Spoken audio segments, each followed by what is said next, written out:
Hello viewers, কেমন আছেন সবাই? আশা করি সবাই অনেক অনেক ভালো আছেন। রিনিয়া এক্সপ্লেইনসের আরেকটি নতুন ভিডিওতে আপনাদের সবাইকে স্বাগত জানাই। চলুন আমরা ভিডিওটি স্টার্ট করে ফেলি। এপিসোড 2 এর শুরুতে আমরা দেখতে পাই জিয়ন রাজার সৈন্যদলকে সাহায্যের জন্য আওয়াজ দিলে গিলগাম তাকে বলে, আরে ওদেরকে ডাক দিও না, ওরা থিয়ং এর উদ্দেশ্যে যাচ্ছে। আমাদেরকে দেখে নিলে আমাদেরকেও বন্দি বানিয়ে সেখানে নিয়ে যাবে। তারা দুজন তখন লুকানোর চেষ্টা করে, কিন্তু এতে কোনো লাভ হয় না। সৈন্যরা তাদেরকে দেখে নেয় এবং তাদেরকে বন্দি বানিয়ে কারাগারে নিয়ে যায়। জিয়ন এখানে কোনো মতেই বিশ্বাস করতে পারছিল না যে সে জোসন আমলে রয়েছে। এখানে কারাগারে সাহায্যের জন্য সে চিৎকার করতে থাকে। এতে করে সৈন্যরা এসে তার হাত, মুখ এবং পা বেঁধে দেয়। জিয়ন তখন ভাবে, যদি এটা সত্যি জোসন সময়কাল হয়, তাহলে ওই ব্যক্তি যে কিনা নিজেকে রাজা দাবি করছিল, সে তাহলে সত্যিই রাজা লি হিয়ন। আমার কি হবে? কিছুক্ষণ পরে সেখানে থাকা সকল বন্দীকে দুটো গ্রুপে ভাগ করা হয়। এখানে তাদেরকে একে একে ডেকে তাদের বয়স জিজ্ঞেস করে তাদেরকে দুটো গ্রুপে বিভক্ত করা হচ্ছিল। একটি পর্যায়ে জিয়ংকেও ডাকা হয়। জিয়ংকে জিজ্ঞেস করা হয়, তোমার বয়স কত? জিয়ং বলে, আমার বয়স 27 বছর। তখন তারা বলে, তুমি বামে যাও, তুমি আর যুবতী নও, তুমি বুড়ি হয়ে গেছো, তো তুমি বামে চলে যাও। জিয়ং তখন গিলগামকেও ইশারা দেয় তার বয়স বেশি বলার জন্যে। গিলগাম তখন বলে, আমার বয়স 30 বছর। তখন তারা বলে, না, তোমাকে দেখে তো 17 বছরের মনে হচ্ছে। গিলগাম বলে, না না, 28 বছরের মতো হবে। গিলগামকেও তখন বাম দিকে নিয়ে যাওয়া হয়। এখানে তারা ঘোষণা দেয় যে যারা বামে আছে তারা ছাংবাং গিয়ে রান্না বান্নার প্রস্তুতি নেবে এবং যারা ডানে আছে তারা নিজেদেরকে সুন্দরভাবে তৈরি করবে রাজার জন্য। অপরদিকে রাজা নদীর তীরে জিয়ন আর গিলগামকে খুঁজতে থাকে। এখানে তারা জিয়ং এর স্ক্রাঞ্চেস পায় এবং তারা সেখানে সৈন্যদলের পায়ের ছাপও দেখতে পায়। এতে করে তার সেনাপতি তাকে বলে, হয়তো তাদেরকেও বন্দি বানিয়ে নিয়ে যাওয়া হয়েছে। এটা শুনে রাজা অনেক খুশি হয়ে যায়। অপরদিকে ছাংবাংয়ে খাবার বানানোর সময় জিয়ং লক্ষ্য করে সেখানকার হেড শেফ চলে গিয়েছে, অর্থাৎ তারা যার যার মতো খাবার বানাচ্ছে। কিন্তু এতে তো চলে না, কেননা যে মেহমান আসতে চলেছে তাদেরকে খুশি করতে হলে একটি নির্দিষ্ট খাবার বানাতে হবে। এভাবে উল্টোপাল্টা খাবার বানালে সমস্যা হতে পারে। এজন্যে জিয়ং সেখানে থাকা একজন কর্মচারীকে জিজ্ঞেস করে, আচ্ছা, যে মেহমানগুলো আসছে তাদের বয়স কত এবং তারা কেমন মানুষ? এতে করে কর্মচারী বলে, আমি কিভাবে জানবো? আর তুমি খাবার বানাচ্ছ, তাই এত কিছু জানার কি দরকার? হ্যাঁ।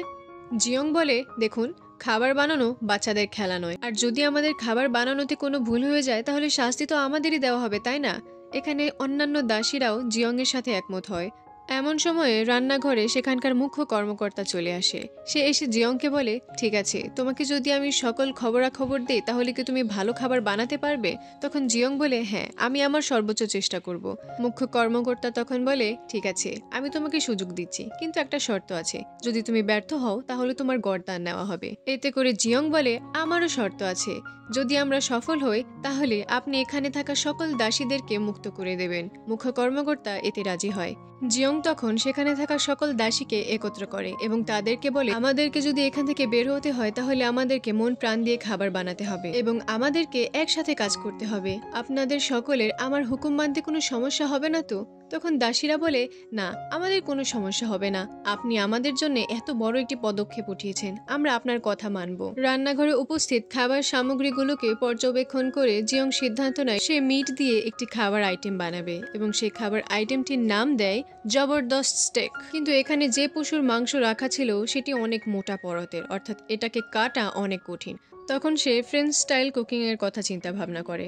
এখানে এরকম মোটা পরতের মাংসকে রান্না করার জন্য এটাকে অল্প আঁচে রান্না করার প্রয়োজন হয়। এজন্য তাদের দরকার ছিল তেল এবং হাতে তৈরি কাগজ। জিয়ং তখন মাংসগুলোকে সামুদ্রিক ঘাসের সাথে পেঁচিয়ে কাগজের উপরে তেল লাগিয়ে সেটার সাথে পেঁচিয়ে দড়ি দিয়ে বেঁধে সেগুলোকে অল্প আঁচে সেদ্ধ করতে থাকে। যদি মাংসকে এভাবে অল্প আঁচে সেদ্ধ করা হয় তাহলে মাংসের মধ্যে উপস্থিত মায়োসিন নামের প্রোটিনটি রিয়াকশন দেখায়, যার কারণে মাংস নরম হয়ে যায়। একে বলে সভিদি টেকনিক।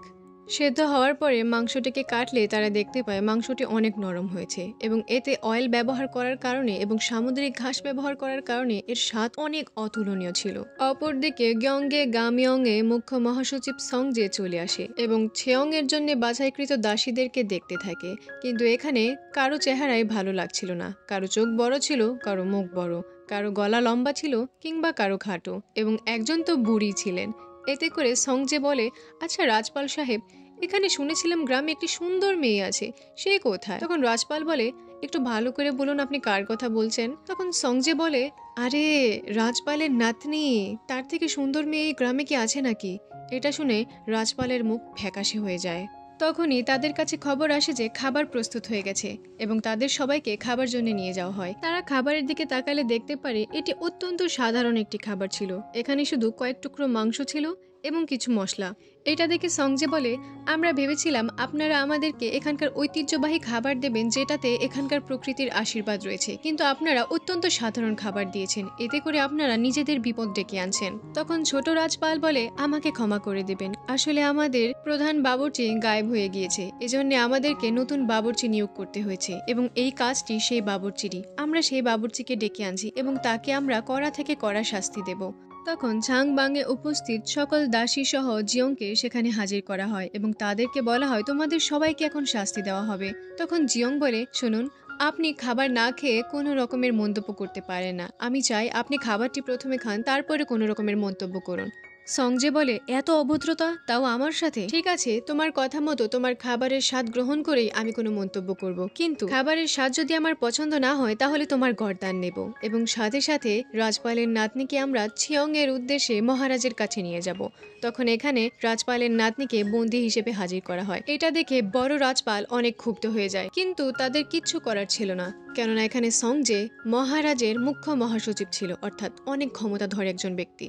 এখানে সঞ্জয় এবং নির্মাণ মন্ত্রী সেই খাবারের স্বাদ গ্রহণ করে, আর খাবারের স্বাদ তাদের অনেক ভালো লাগে। মানে কি খাইলাম ভাই, এটা তো স্বর্গে থেকে আসা কোনো একটা খাবার। কিন্তু তারা যদি খাবারের প্রশংসা করে তাহলে তো রাজপালের নাতনিকে তারা নিয়ে যেতে পারবে না। এজন্য সঞ্জয় জিয়ংকে বলে, তুমি তো বলেছিলে এখানে প্রকৃতির আশীর্বাদ রয়েছে, কিন্তু খাবারে তো আমরা এরকম কিছুই দেখতে পারলাম না, এখন শর্ত মোতাবেক তোমার গর্দান নেওয়া হবে। জিয়ং তখন মনে মনে ভাবে, আরে এভাবে কি তাহলে আমার মৃত্যু হবে? আল্লাহ, আমি এখন কি করব? বাবা, তুমি আমাকে ক্ষমা করে দিও, তোমার মেয়ে 500 বছর আগে যোসন আমলেই মারা গেছে। এমন সময়ে ছেয়ংয়ে মহারাজের এন্ট্রি হয়। মহারাজ সেখানে এসে বলে, এখানে কি চলছে? ঘটনা বিস্তারিত জানার পরে মহারাজ বলে, যদি এমনটাই হয় তাহলে তোমার খাবার আগে আমি গ্রহণ করব এবং আমি দেখব এর স্বাদ কেমন। মহারাজকে তখন খাবার পরিবেশন করা হয়। মহারাজ জিয়ংকে বলে, তুমি আগে খাবারটি চেখে দেখো। তখন জিয়ং খাবারটি টেস্ট করার পরে মহারাজ খাবারটি টেস্ট করে। মহারাজের কাছে এটা অনেক ভালো লাগে, এটা তার কাছে এতই ভালো লাগে যে তার গায়ের লোম পর্যন্ত দাঁড়িয়ে যায়। মহারাজ তখন জিয়ংকে জিজ্ঞেস করে, তুমি এখানে কি কি উপকরণ ব্যবহার করেছো? জিয়ং তাকে বলে, মহারাজ, আসলে আমি এখানে একটি বিশেষ গোপন আইটেম ব্যবহার করেছি। মহারাজ বলে, আইটেম? সেটা আবার কি? যাই হোক, খাবারটি অনেক সুস্বাদু হয়েছে। সঞ্জয়, যদি খাবারটি এতই সুস্বাদু হয়ে থাকে তাহলে তোমরা এর দুর্নাম কেন করছিলে? মহাসচিব সঞ্জয় তখন চাটুসমার্কা কথাবার্তা বলতে থাকে। মহাসচিব বলে, আসলে মহারাজ, এই খাবারটি আপনার মতো মানুষকেই শোভা পায়, আমার মতো সাধারণ মানুষ এর স্বাদ কখনো বুঝতে পারবে না। তখন জিয়ং বলে, একটু আগেই তো আপনারা এই খাবারের দুর্নাম করছিলেন। মহারাজ তখন জিয়ংকে জিজ্ঞেস করে, আচ্ছা তোমার নাম কি? জিয়ং বলে, আমার নাম ইয়ন জিয়ন। মহারাজ তখন জিজ্ঞেস করে, তুমি মেয়ে হয়ে বাবুর্চি হওয়ার সিদ্ধান্ত কেন নিলে?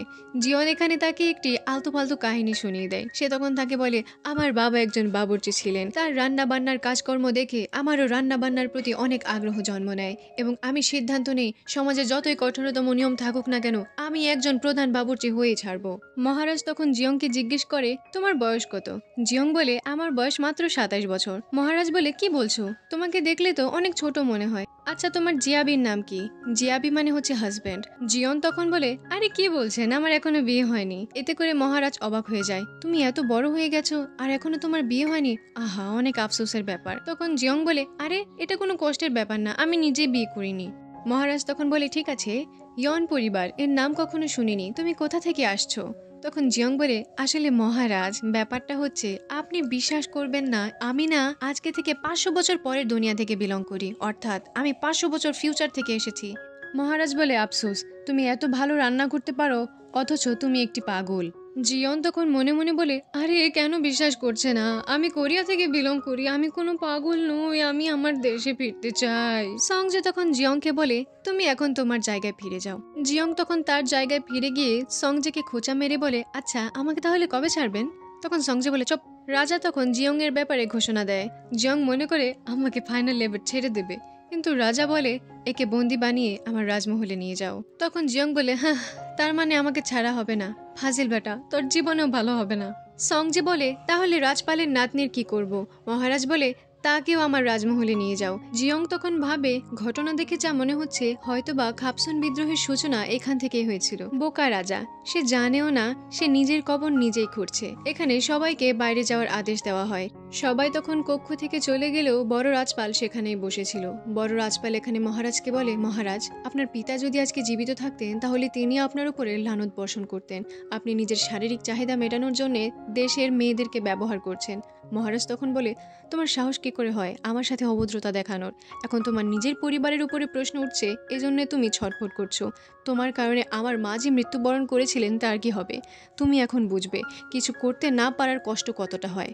তখন সে সেনাপতিকে আদেশ দেয়, একে বন্দি করে নিয়ে যাও এবং কারাগারে আটকে দাও।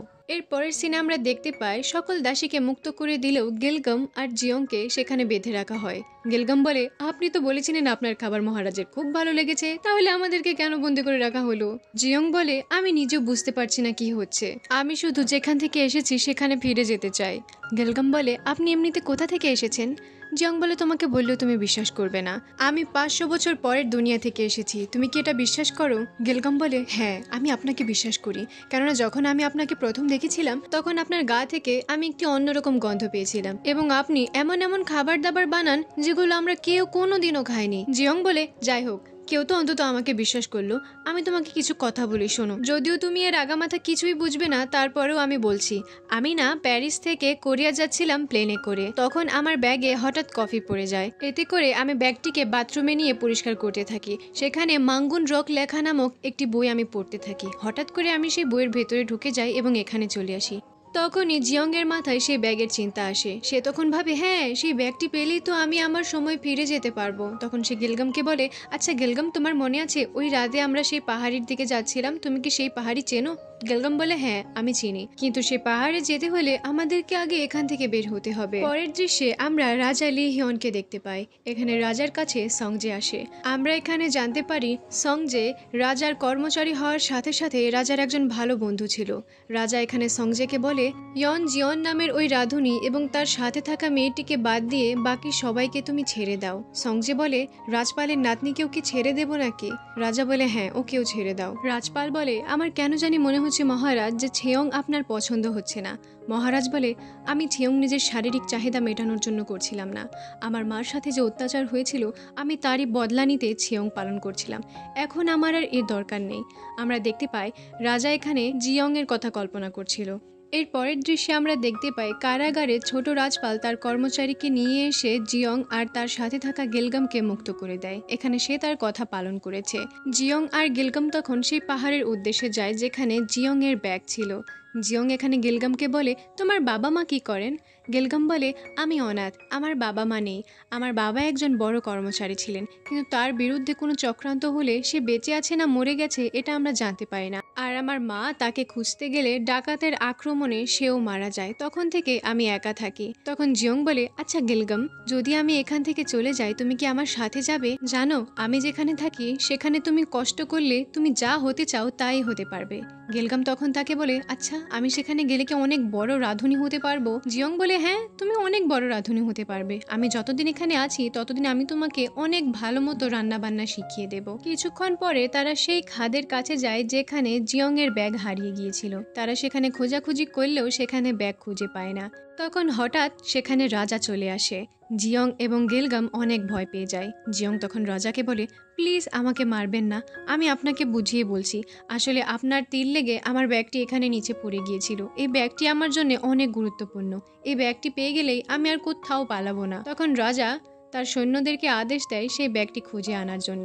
ব্যাগটি পাওয়া গেলে রাজা জিয়ংকে জিজ্ঞেস করে, এটাই কি তোমার ব্যাগ? ব্যাগটি দেখে জিয়ং অনেক খুশি হয়ে যায়। সে রাজাকে থ্যাংক ইউ জানায়, কিন্তু রাজা ব্যাগটি তাকে না দিয়ে নিচে ফেলে দেয়। রাজা তখন বলে, এখন তোমার কাছে কোনো নির্দিষ্ট সামগ্রী নেই, তুমি এখন পুরোপুরিভাবে আমার দাসী। তখন রাজা তাদের দুজনকে বেঁধে রাজধানীতে নিয়ে যেতে থাকে আর আমাদের জিয়ং সারা রাস্তা রাজাকে গালি দিতে থাকে। অপরদিকে মুখ্য শাহী সখীর কাছে খবরটি আসে যে রাজা রাজপালের নাতনিকে নিয়ে আসছে দাসী হিসেবে। এতে করে শাহী সখী মুকজু অনেক চিন্তিত হয়ে পড়ে, কেননা রাজপালের নাতনি অনেক সুন্দরী ছিল। অপরদিকে রাজারা সেই মহলে পৌঁছে যায়। এখানে জিয়ং দেখতে পায় তারা আসল মহলে আছে। সে তখন মনে মনে ভাবে, আচ্ছা, খাপসুন বিদ্রোহ যে মহিলাটি থামিয়েছিল সেটা আমি নই তো। জিয়ং এখানে অনেক চিন্তিত হয়ে পড়ে। মহলে প্রবেশ করার পরে রাজা মুকজুকে ডাক দিয়ে বলে, আসো, তোমাকে একটি ডাইনি দেখায়। এটা বলে রাজা মুকজুকে জিয়ং এর কাছে নিয়ে যায়। মুকজু তাকে দেখে বুঝতে পারে এটা রাজপালের নাতনি নয়, কিন্তু তারপরেও মুকজু চিন্তিত ছিল, কেননা এখানে আমাদের জিয়ং অত্যন্ত সুন্দরী ছিল। তো মুকজুর সন্দেহ হচ্ছিল যে রাজা নিজের মনোরঞ্জনের জন্য হয়তোবা এই মেয়েকে নিয়ে এসেছে। আর আমাদের জিয়ং যখন মুকজুর দিকে তাকায় তখন সে বুঝে যায় এই ছিল সেই মহিলা যে কিনা রাজার নামে প্রজাদের উপরে অত্যাচার চালাতো। জিয়ং এখানে তার চোখের দিকে তাকালে ভয় পায়, কেননা তার চোখ ছিল চিলের মতো তীক্ষ্ণ। রাজা তখন মুকচুর সামনে জিয়ং এর থুতনিতে হাত রাখে। এতে করে জিয়ং অনেক ভয় পায়, কেননা মুকচু তাদেরকে দেখছিল। অর্থাৎ এমনটা করলে মুকচুর নেক্সট টার্গেট জিয়ংকেই হতে হবে। রাজা এখানে জিয়ংকে বলে, খুব দ্রুতই তুমি নিজের প্রাণ ভিক্ষা চাইবে আমার কাছে। আর এমন পরিস্থিতির সাথেই এপিসোডটি শেষ হয়ে যায়। নেক্সট এপিসোডে কি হয়েছে এটা জানতে অবশ্যই আমার চ্যানেলটিকে সাবস্ক্রাইব করে বেল আইকনটিতে ক্লিক করে দেবেন। আর ভিডিওটি কেমন লাগলো কমেন্টে জানাতে ভুলবেন না। ভিডিওটি ভালো লেগে থাকলে অবশ্যই একটি লাইকও করে দেবেন, এতে আমার অনেক উপকার হয়ে যাবে। দেখা হচ্ছে নেক্সট এপিসোডে, ততক্ষণ পর্যন্ত সুস্থ থাকবেন। আল্লাহ হাফেজ।